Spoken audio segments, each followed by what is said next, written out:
2026ல இன்வெஸ்ட்மெண்ட்டை start பண்ண நினைக்கிறீங்களா? Good.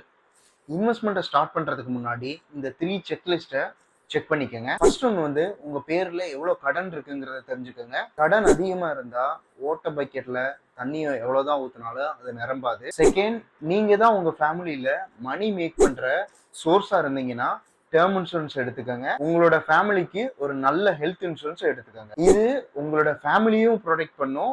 எதிர்பாராத நேரத்துல வர்ற மெடிக்கல் செலவுனால நம்மளோட இன்வெஸ்ட்மெண்ட்ல கை வைக்கிறதையும் குறைக்கும்.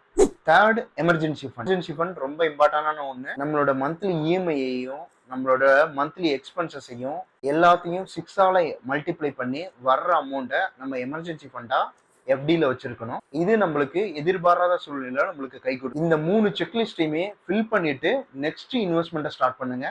இது மாதிரி இன்ஃபர்மேஷன் தெரிஞ்சுக்கிறதுக்கு என்னோட யூடியூப் சேனலை சப்ஸ்கிரைப் பண்ணுங்க. என்னோட இன்ஸ்டாகிராம் பேஜை ஃபாலோ பண்ணுங்க.